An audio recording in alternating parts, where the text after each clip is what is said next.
I hereby convene the Westchester Township Trustee meeting, October 8, 2013.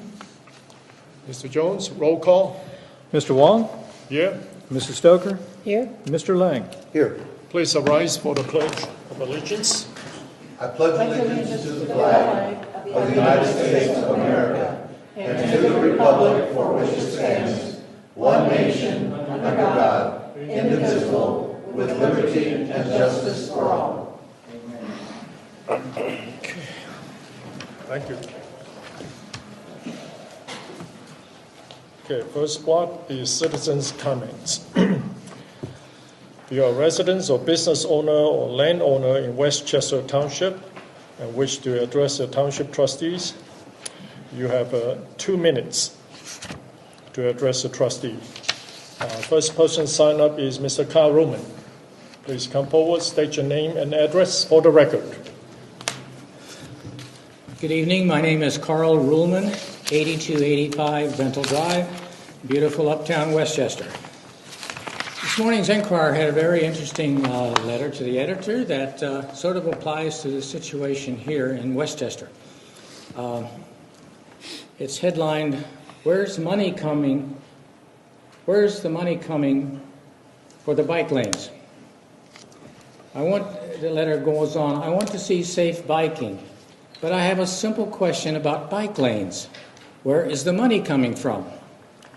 I've never seen a bike rider filling up at a gas station, standing in line to buy license plates, nor, say in Kentucky, paying hundreds of dollars in taxes on their vehicles, all of which provide the revenue to build and maintain the roads that motor vehicles and bike riders used."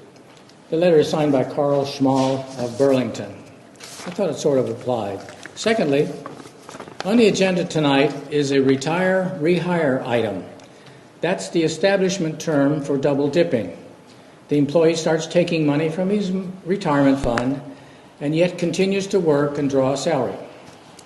Trustees have apparently allowed their union contract to include a right to this provision on approval, whereas earlier requests were on an individual basis, giving the choice to township management to evaluate the benefit of such an agreement. You, as Westchester trustees, seem to favor double dipping because you can point to a slightly smaller pay scale for the employee as a cost saving. Of course, they're still eligible for raises. The employee retiree, which do you call them now, start getting a lot more money, and it has to come from somewhere, financed by taxpayer funds. I have no quarrel with the employee in question. It is the process which does not meet the core value of fiscal responsibility to taxpayers. Thank you. Thank you. Thank you. We have Miss Jenny Rice. Sure. Okay, sorry, I haven't done this before, and I apologize, I only have 4, so I apologize, I've not been to. You might want to give one to the fiscal officer. Okay, sorry. It'll be a record. Hi, I am Jenny Rice. My address is 8058 Red Mill Drive. I am here to talk about a culvert that is under my property. Basically, I found a sinkhole in the front yard in the winter last year. Westchester Township and Butler County Engineer's Office have been out to fix it. I've worked with Tim Frank from the Westchester Township, who's been very easy to work with, very friendly, very responsive. You can see from the picture I have the original sinkhole. They did the repair. Tim sent me a letter on October 1st indicating it was fixed. As you all know, we had this huge rain over the last couple weeks, or last couple days, excuse me. I now have a huge sinkhole in my front yard, exactly where the right-of-way ends. So that's the picture. I then put on the last page, and I hate to use this word, I do use it carefully, but it feels off to me to repair just half of a failing pipe. So that's why I'm coming to you. I feel like I only do have a couple options of increasing awareness. Other options are, to me, let this creek actually take place within my front yard, my beautiful front yard. I feel like that would devalue people's property in our neighborhood, certainly to my neighbors, certainly to my own. Not desirable to have a huge creek in my front yard. The other option I have is, frankly, to consider foreclosing on the house. Because with the devalued property, when I look at my personal equity and the cost that it would be to repair this, I have to really think about return on investment. And, the cost for, as I understand, estimated cost of the repair so far is $10,000 to $15,000. The rest of the pipe is more than double that. I certainly don't have $30,000, $40,000 to put on a failing pipe. So my ask to this group is for your consideration to approve funding to fix the culvert as it should be for drain-off purposes. All right. Thank you. Thank you. Thanks, Jenny. If I could, but since you're new, we respond during the trustee comment Thank you at so the end much. of the meeting. Thank you. Thanks. Thanks for your time. We appreciate it. Okay, next we have Mr. Stephen Clark.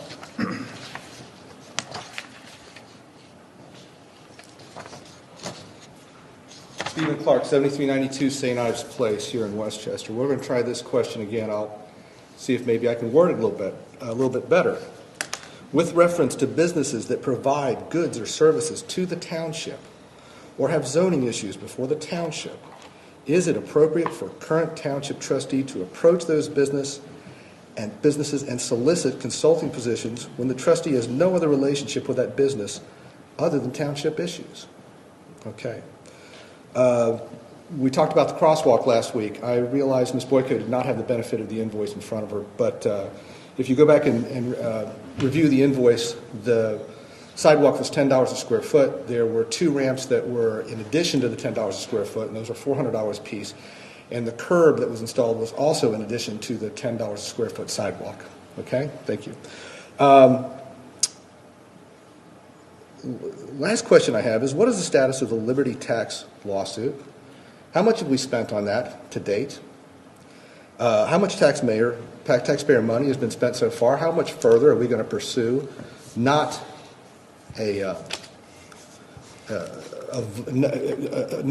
necessarily a violation of a code, but a very broad interpretation of a code. I mean, it almost seems vindictive of our zoning office to continue to pursue this. And I think it shows a great lack of leadership in that the trustees don't step up and intervene in this matter.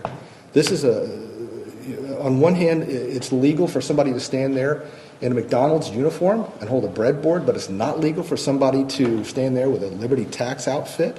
And the difference being a uniform versus signage, that is quite a ridiculous interpretation of that rule. And how much money are we going to spend in defending a broad interpretation of that? Once again, the zoning office is being ridiculously vindictive. I don't know how this whole lawsuit was started. Was there a complaint by a trustee? Where did this come from? And this is money that could be spent to fix this lady's culvert, and I don't see that money is being managed or controlled by the trustees, and I'd like to know more about that. Thank you. Thank you. Okay, let's move on to Mrs. Boyko, presentations. We have a presentation this evening. Mrs. Krista M. Criddle of the Auditor of State Southwest Regional Liaison on behalf of David Yost is here this evening to present the trustees and the finance director and the fiscal officer with the Auditor of State Award with Distinction. Hey, thank you. Thank you very much. It's my honor and pleasure to be here tonight on behalf of Auditor of State Dave Yost to present this Ohio Auditor of State Award with Distinction so that you understand what this award is for.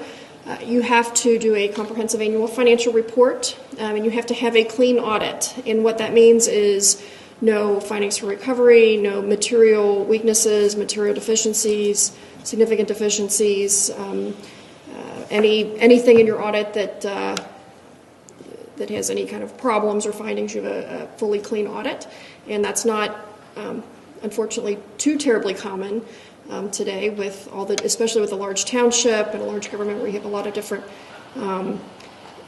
players involved and departments and so on and so forth that have to cooperate and so on. And excuse me. So it's actually a great thing that you've gotten the award. And like I said, it's my honor and pleasure to be here to present this on behalf of Auditor of State Dave Yost.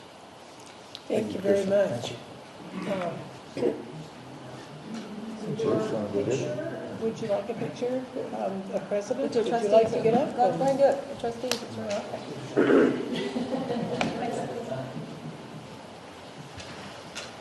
Only got one direct Ken as well.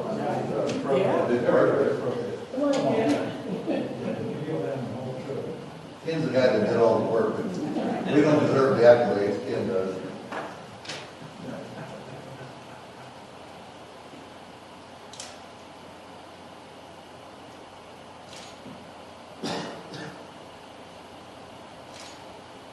Thank you. Thank you so much. Appreciate it. Thank you, Steve. And Darlene. I think this is a very nice tribute to Ken Kime, the head of our financial team, and all our employees who work with him. He is so diligent, pays so much attention to detail, and keeps us all abreast of everything we're doing and exactly how we're doing it, down to the penny. And we appreciate it. As our representative said, it's difficult to handle this large and complex a budget as we do, and year after year come up with a clean audit without findings and orders being brought down. So kudos to the team. Then please extend our appreciation to everybody on the team. Thank you. Okay, thanks for your stellar performance. Ditto. Thanks, Ken. Thanks, Krista. Okay. Let's move on to item B. I will entertain a motion to approve trustee meeting minutes, September 24th to 24th, 2013. We don't have documentation at this time. I don't think the fiscal officers had a chance to send them out to us. I didn't get them. Anybody else get them? No. No. In fact, I think that's the way the agenda actually reads. There's no documentation at this time. Yeah, which is quite common. Move on. I'll entertain a motion to approve payment of bills. Also move. I'll second that. Discussion? Roll call? Mr. Wong? Yes. Mrs. Stoker? Yes. Mr. Lang? Yes. Mrs. Boyko, requisitions greater than $2,500. There are several items on this evening's agenda that are dealing with the upcoming snow and winter season and the holiday season. So I'll start with administration, the plant detail for $5,000 to design and install outdoor holiday light displays. These encompass several locations in the township, from Township Park property, but the primary, not the primary cost or the scope of this cost, but the primary reason we do this is so that we could have the Christmas tree in front of the Township Administration Building lit for in the event of the old Westchester Christmas Walk. Item 2, fire $3,731 to VOC Services Incorporated. This is to repair a leak at the fire headquarters. Item 3, fire $3,000 to Visio Control. This is to purchase 5 sets of pediatric pulse OX sensors. Item 4, $2,842.50 to the International Public Management Association for Human Resources. This is to purchase 175 entry-level firefighter tests. There is a career firefighter position that is currently vacant based on a resignation. Item 5, services $11,700 to Southeastern Equipment Company Incorporated. This is to rent a salt loader for the 2013-2014 winter season that's upcoming. And item 6, services $4,500 to Red Wing Shoe Store to purchase 20 pairs of safety work boots per the collective bargaining agreement.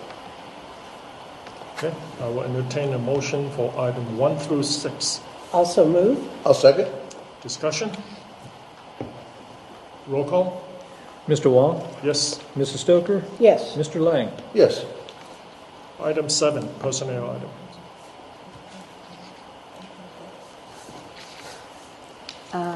7. Yes. We have one personnel item. This is for the board's consideration. That was a request by Assistant Police Chief Dave Kelly, approval for his retirement resignation effective October 31st of this year, and is requesting reemployment in his position on November 1st of 2013. A proposed employment agreement is attached for your review. Based on my understanding, the majority, at least a majority of the board, did direct that we would entertain this item on this board, this agenda. So notices were given pursuant with ORC 145.38, and the action must be conducted at a public meeting before the Board of Trustees. I will entertain a motion for item 7. I move that we accept the retirement resignation of David Kelly and approve the rehiring in his current position pursuant to terms of the employment agreement. I'll second that. Discussion? You want to start? Sure. You know, Dave has been with us 25 years, and over that period of time, he has a lot of institutional knowledge as well as intellectual property that you just can't replace. He's a very valued part of our team. More important than that, he's number 2 in the police department, so he's a very valuable part of our leadership team, along with Joel Herzog and Eric Niehaus. When someone comes to us for a retire or rehire, we set some parameters up. And I do think that the way we do it makes sense. There are a lot of communities that don't do what we do. What we do, we make the individual come back at a 10% decrease in compensation. We make him take fewer benefits, and there's quite a few different categories of benefits that the employee takes a reduction in. Just one example, Captain Kelly will go from 8 weeks of vacation down to 2 weeks of vacation. And we really use this as a transition plan to help bring on new leadership and to be more of a mentor, if you will. The total savings to the township is about $23,200 per year. And this isn't going to be exact, but it's roughly a 15% savings of the total cost of Captain Kelly's compensation today. So in this scenario, Captain Kelly wins because he's able to leverage his retirement funds along with still taking a salary from the township. And make no mistake, once an employee's money goes into the retirement funds, at that point it is the employee's money. The taxpayer is not on the hook. We are on the hook for the employer portion that goes into the retirement fund, but once the money is there, it is in the employee's money. So Captain Kelly wins. I believe we win because we get to keep the institutional knowledge and the intellectual property that 25 years of serving this community that Dave has been able to build up. And the taxpayers win because we're keeping this institutional knowledge at a reduction in cost over what we are paying today. So I see it as a win-win-win scenario, and I have no problem supporting this request. There is also the whole concept of the fact that our police department does not operate in a vacuum. When we go out and hire the best possible, the most professional police officers we can find, we have to offer comparable benefits. And the fact is, this retire-rehire option is available in most communities, if not virtually all communities in the state, and is very common across the country. So this is something that the best and brightest coming out of the academies or coming into entering the era of public police department work, this is something they're looking for. Now, as long as the state law says this is something that a community can offer, and as long as most communities offer this benefit, if we don't also offer it, we have no way of competing with anybody else to get the very best and to have our best choice of those fine young men and women out there. Now, additionally, what a lot of people are unaware of is the fire department and firefighters across the state have a very similar option.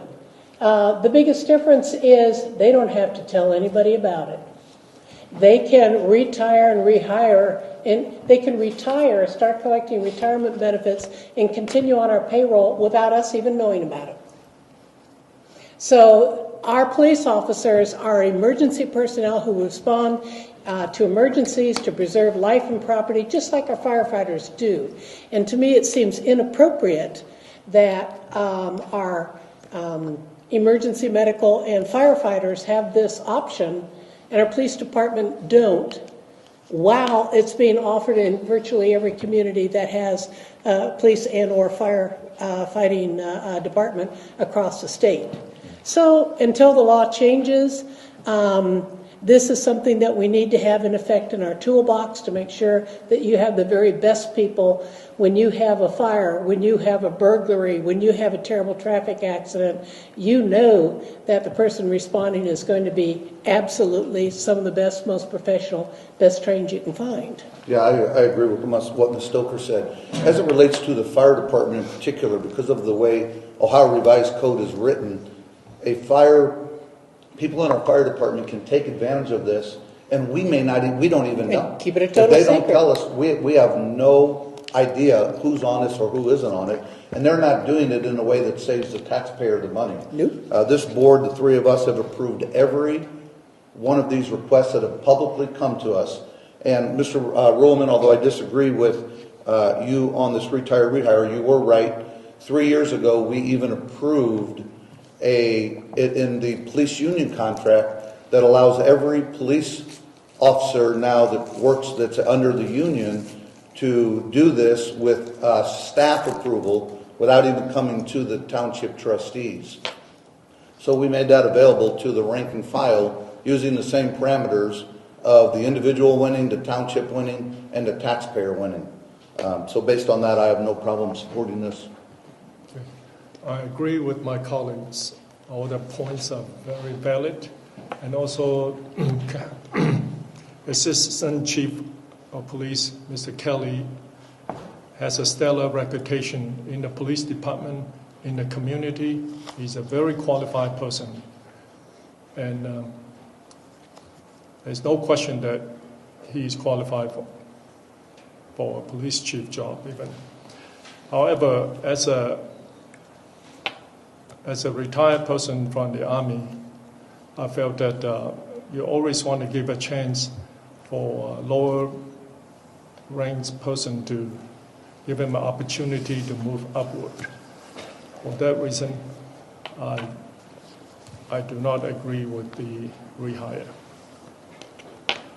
Anything else? Yeah, I'm just curious, how can you support it for the rank and file, but not for the leadership in this example? Well, I think you should give him an opportunity to move up to become something to achieve.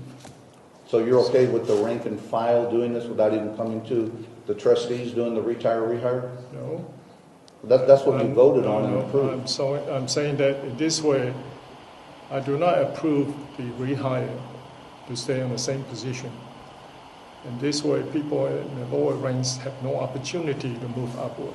I don't think I'm being clear. That's exactly what you approved when we approved the last police contract. You approved in the police department, everyone under the union contract can do this without even coming to the trustees. So my question is, why is it okay for them but not okay for Captain Kelly? I didn't approve the last. You absolutely voted yes on that contract, Lee. You can't mislead. I'm not sure if it was the last contract. Oh, it was. He voted on the last contract. It was in that last contract. My recollection is that it was two contracts. Is it in the current contract? It currently And that is. was 3 years ago. But I And Lee believe was it on the board. But I believe it was in the prior contract. Okay, so it was 6 years ago. Lee was still on that board. It wasn't 9 years ago. So my question is, why is it okay for the rank and file but not for our leadership? I didn't approve it before. You absolutely did. You can't mislead the people. You voted yes on that. I don't think so. Lee, did you vote yes on the last police contract? Last police contract. Yeah, yes. when the FOP contract. But I did not say that I have to rehire him. It's in the contract. No, it wasn't. Judy, is that in the contract? Judy, Yes, it is, Lee. And you voted yes on it. To rehire the assistant chief? No, to rehire any person in the police department. They can do it without even coming to us. Well, I can change my mind. Yes, you can. So is that what you're doing? I changed my mind. Okay. Roll call? Mr. Wong, No. Mrs. Stoker, yes. Mr. Lang. Yes, and I have one more comment on Captain Kelly. His son, I'm very proud to tell you, is the starting center on the national championship Alabama football team, who's 5-0 this year. He is representing Westchester well down there in the Southeast Conference. Dave, let Ryan know how much we appreciate him. Ms. Boyko, item 8. Yes, item 8 is Police Department's request in the board's consideration and acceptance of donations of SWAT ballistic helmets. These SWAT helmets are through a grant from the Hamilton County Emergency Management Agency that is through a Homeland Security grant. And there are no encumbrances, there are no faulty materials with this equipment. It was just a donation that was collected through the Homeland Security. The Hamilton County Emergency Management Agency had extra, and so they had asked the Westchester Police Department they wanted to acquire these. Okay. I will entertain the motion for item 8. I'll make the motion that we approve item 8. I'll second. Discussion? Roll call? Mr. Wong, Yes. Mrs. Stoker, Yes. and Mr. Lang. Yes. Item 9. Item 9, requesting a motion not to object to a liquor permit transfer from the Wine Rack of Westchester Incorporated to Biff Muhammad Incorporated, doing business as the Wise Owl Wine Bar and Patio at 6206 Mulhauser Road. I will entertain a motion for item 9. I'll make the motion that we not object. I'll second. Discussion? Roll call? Mr. Wong, Yes. Mrs. Stoker, Yes. Mr. Lang. Yes. Item 10. There are several streets that are ready to be accepted. The motion to accept the following streets in Westchester Village, Section 11, Town 2, Range 2, to be dedicated and journalized at 25 miles per hour, and with notation, all landscaping and decorative signs are the responsibility of the HOA where applicable. Those streets and distance and in feet and miles are listed for your consideration. I will entertain a motion for item 10. I'll make a motion, we accept the following streets in Westchester Village, Section 2, Town 2, Range 2, to be dedicated and journalized at 25 miles per hour as described by Mrs. Boyko, those being Vegas Circle, Vegas Court, and Jeans Creek Lane. I'll second that. Discussion? Roll call? Mr. Wong, Yes. Mrs. Stoker, Yes. Mr. Lang. Yes. Item 11. Item 11, requesting the board's consideration for a statutory resolution, number 18-2013. This is to authorize the removal of snow and ice from undedicated roads in accordance with Ohio Revised Code, Section 505.82. As the board may recall, you do this annually about this time of year. There are only a few streets in the township that are constructed but not yet dedicated and accepted by Westchester Township and the Butler County Engineer's Office. So this resolution will be applicable to those streets. The process is to, once we identify these undedicated streets, contact the developer / builder or owner of those streets at the time and request if they would prefer to perform snow removal treatment by them contracting for themselves, or would they like to contract with the township, and then we perform the work as part of our rotations of public streets. And so we have offered this as a service to the developer for the last several years, and requesting the board's, we cannot do that unless the board approves a resolution authorizing us to do so. I will entertain a motion for item 11. Also move. I'll second it. Discussion? And Kathy, I assume I so moved means to approve it. Yes, Yeah, thank you. I second that. Discussion? Roll call? Mr. Wong, Yes. Mrs. Stoker, Yes. Mr. Lang. Yes. Down to citizens' comment.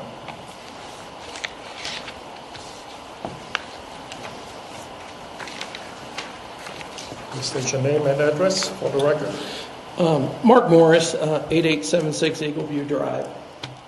At the last meeting, the trustees were asked a direct question, which was, why did you remove the legal expenses from the monthly agendas?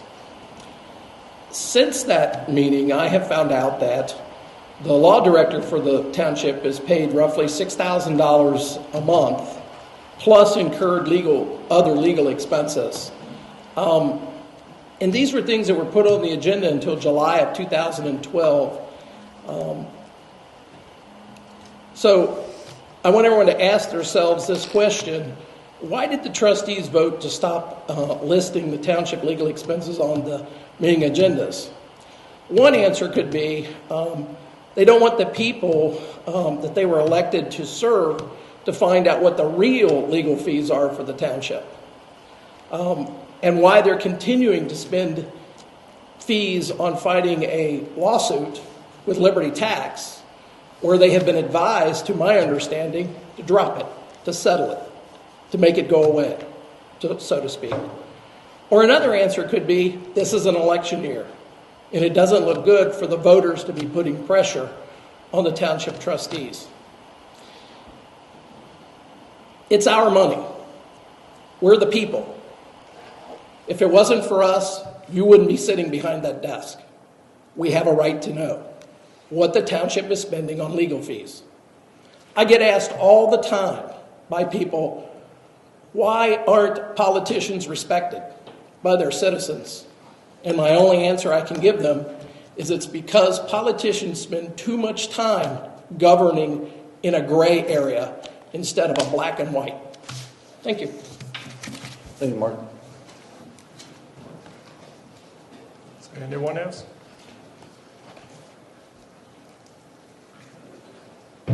I'm Carl Ruhlman, 8285 Vendel Drive. At the last meeting, I brought up, for not the first time, the lack of transparency in your handling of transactions for the township. Referring to many thousands of dollars expended for legal services that never appear on the agenda for approval of items 2,500 or more, I asked for specific information. You obviously concurred that Mrs. Boyko respond somewhat regarding the legality of non-necessity of disclosing these amounts. After she did, you spoke not on the subject, and perhaps thought, well, that takes care of Mr. Ruhlman again. Mrs. Boyko explained that with the legal interpretation of this issue itself, that you no doubt paid money for, that disclosure or transparency of legal and other transactions that are recurring or ongoing are not required to be publicly disclosed, except by an individual request, non-public request, of course. Well, I don't think that many questions or situations that you require legal cover for are ongoing or recurring, except for paying legal's attendance at trustee meetings. I would assume that questions asked once are not asked again, therefore not an ongoing nature like a utility bill. Certainly, costs pertaining to particular lawsuits of recent date are not recurring or ongoing. The human in a Lady Liberty suit waving to attract attention to a business, a common practice. The extreme interpretations of an overstaffed zoning staff. The extreme police reaction to a local bar patron, etc.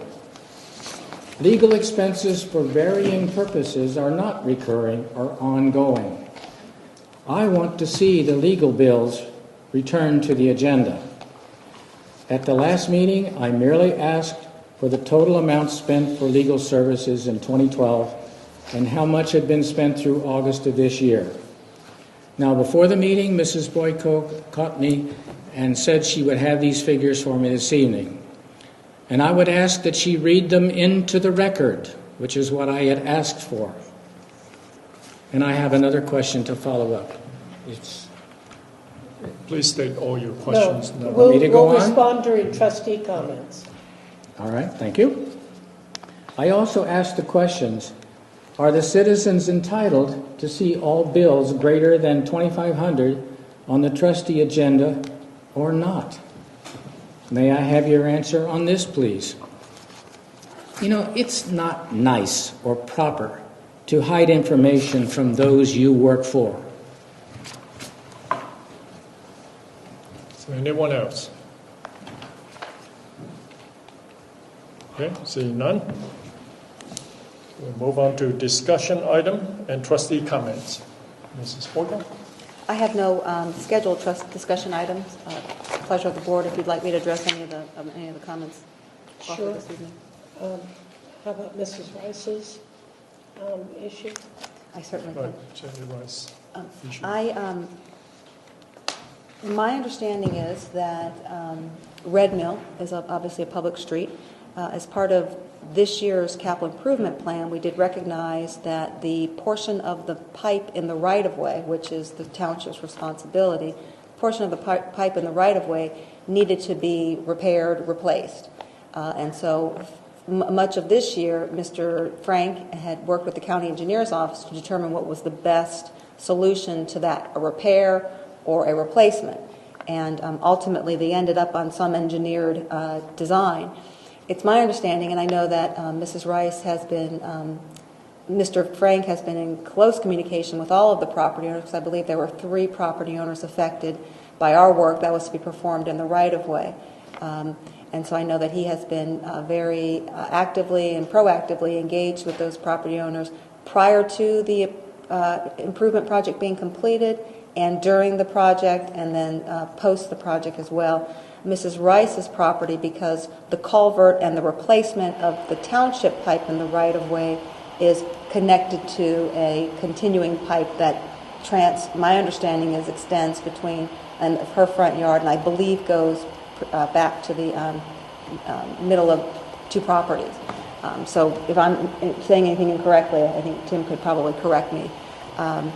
But it's my understanding that when the pre and during the replacement project, Mrs. Rice was engaged as part of conversation and was made aware that the scope of the township's project was in the right-of-way, and that the remainder of the pipe was her responsibility, and that it was in a similar condition to our pipe, and that she would need to eventually make similar repairs to that portion on her property. We had relayed to her some of the options of that repair, and I think that's from where she received that quote, and to replace it was, I think, around $10,000. I'm not sure exactly of that. And so she had contacted Mr. Frank, I believe, yesterday afternoon. He did respond. They were trying to coordinate a time to meet to talk about what potentially her other options could be, but knowing that they're probably similar to what was presented to her during our replacement project. So I believe with the recent rains, and obviously they were quite extensive, it's not the position that the improvement caused potential, what she's seeing as damage to her property. We have not inspected that yet. We have not talked to her. We have not seen the condition of her pipe since this weekend. Tim, I know, is scheduling a time to go out and visit with her to do exactly that. However,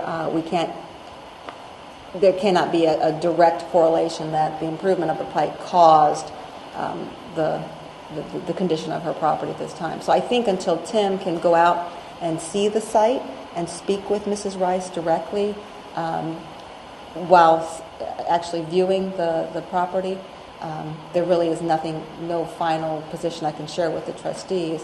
But it's always been the position that the township is responsible for the culverts, the pipe, the stormwater system that's in the right-of-way, and everything. And that's been a position of this board and previous boards, that private property stormwater systems are the responsibility of the property owner. Okay. That's what I know. Did I say anything inaccurately or incorrectly? Can we expect to get a report back after Tim has a chance to go out?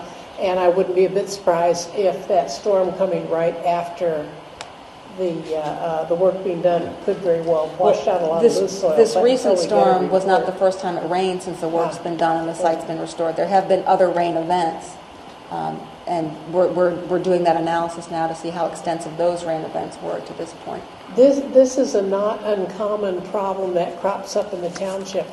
We, as a township, are not allowed to go on private property to commit repairs.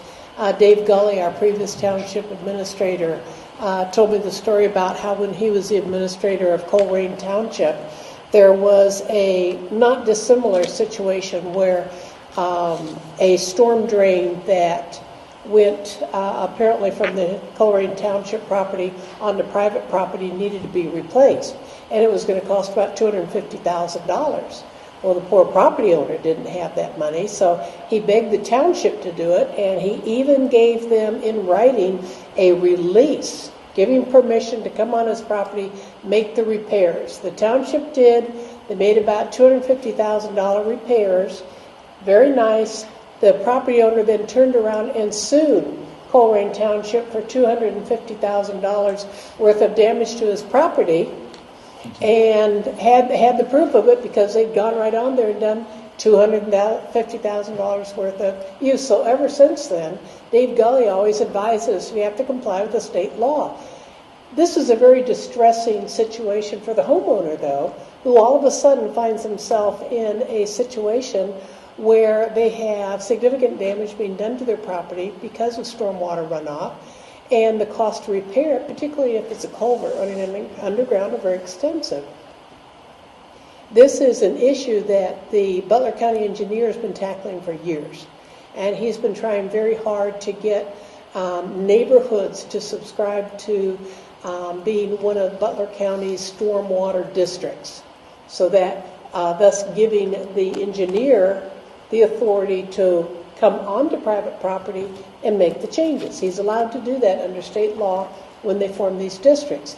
Here's the problem, though, and he has hundreds of these districts. They're formed when a developer goes in and constructs a neighborhood. Part of the process he does is signing that neighborhood up for the engineer's stormwater district protection.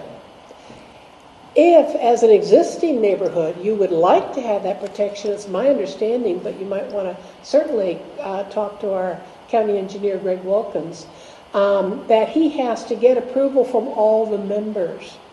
And what happens in any neighborhood is typically only 1, 2, or 3 properties that are experiencing the problem, the people on the downhill side. Nobody else has a problem, so nobody else wants to sign up to have a fee put on the property tax and participate in the engineer stormwater protection, district. So this comes up periodically a couple of times a year.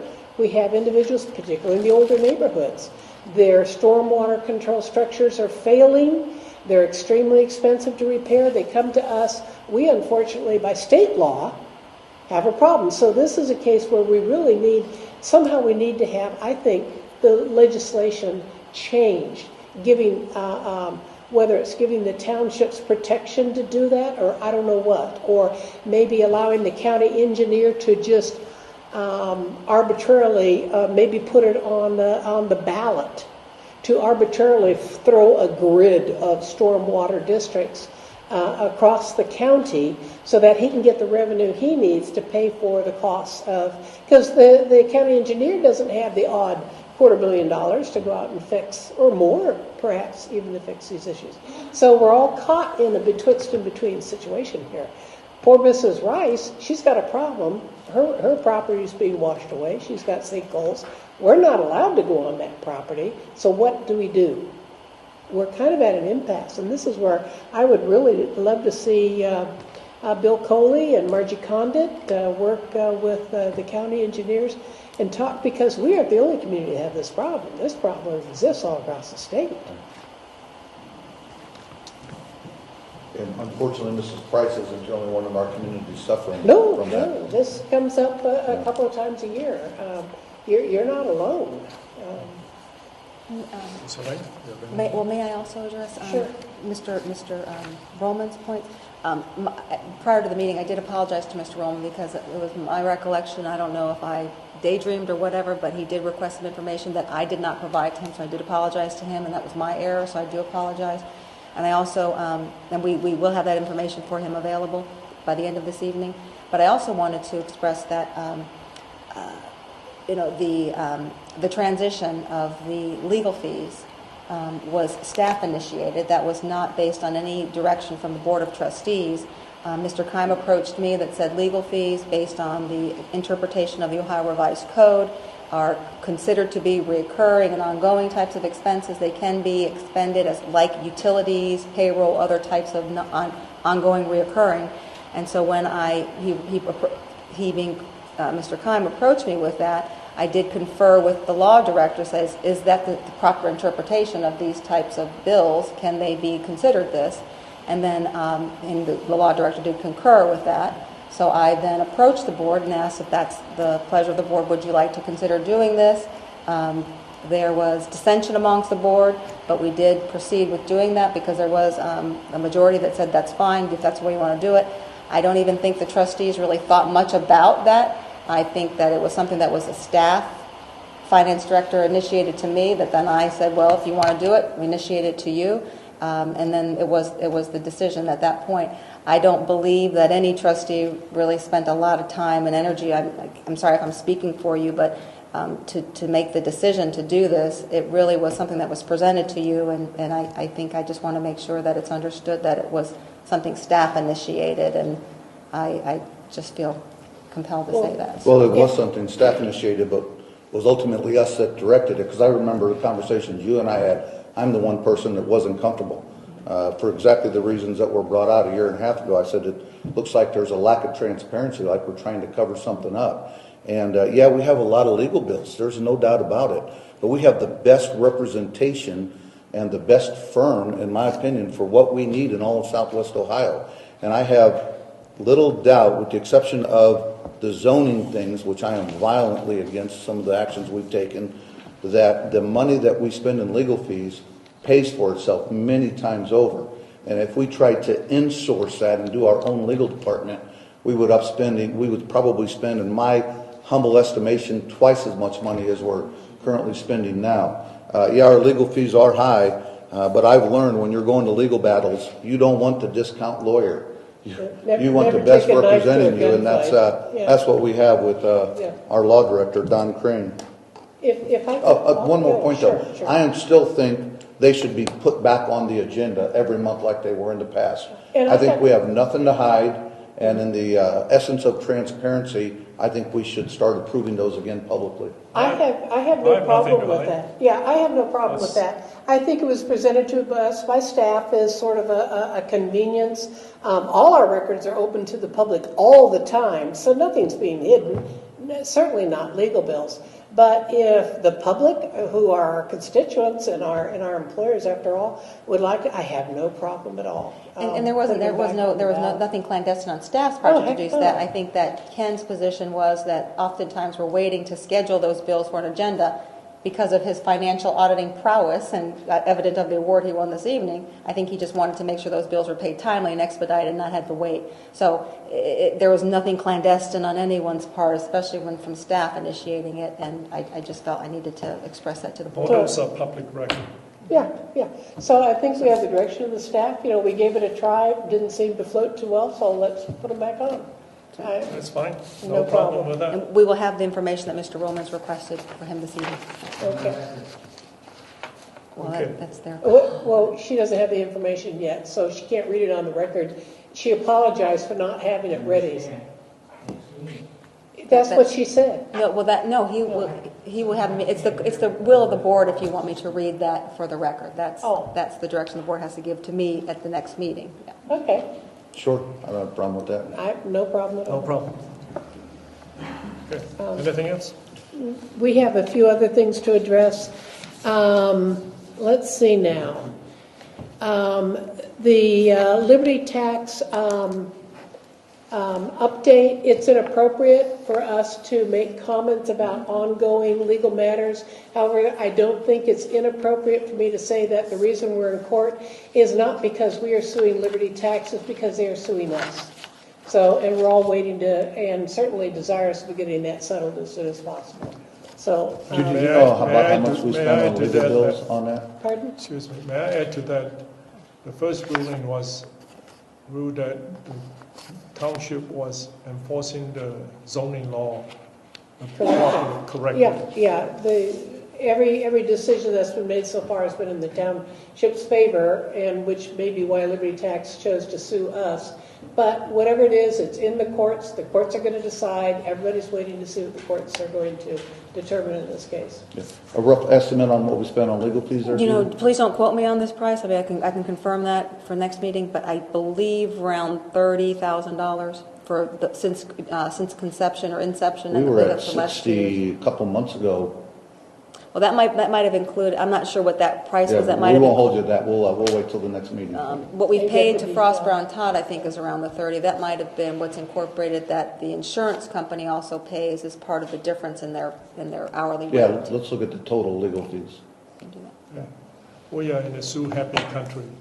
People can sue us for anything. Yeah, it's not unusual for somebody to stumble in our parking lot and sue us. Hey, I but mean, it's right for someone to sue you if you are infringing on their ability to make a profit through an interpretation of the code, not even something written in the And code. they're- I support what this guy's doing. We're duking it out in court, and we're all of us waiting for the judge to make a determination Yeah. of just what, and we'll all abide by the legal opinion. No doubt about that. He can drop the suit and follow the law like everyone else. Well, he's not violating the law, Lee.